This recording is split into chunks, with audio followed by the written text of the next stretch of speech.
I got some deliveries, and this time it's from the Crave Man. And actually, over the weekend, I was asked by My Food Merkado or MFM to judge the Virginia GCQ Recipe pang negosyo. And this is my winner. It's a Virginia bacon and ham with Quikmelt cheese toasted sandwich with sea salt fries on the side. So it's very affordable, 60 pesos lang per serving. So if ever you want to order this, just message Cherry Claire Dayday in Facebook, and trust me guys, well, what can go wrong in a bacon, ham, and cheese?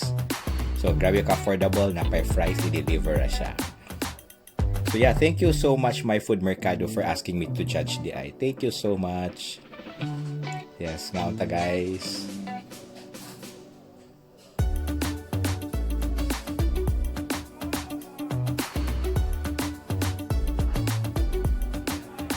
So yeah, just in case, you can make your own, pero kung hasulan na mo, order na lang mo. So it's a bacon, ham, and cheese.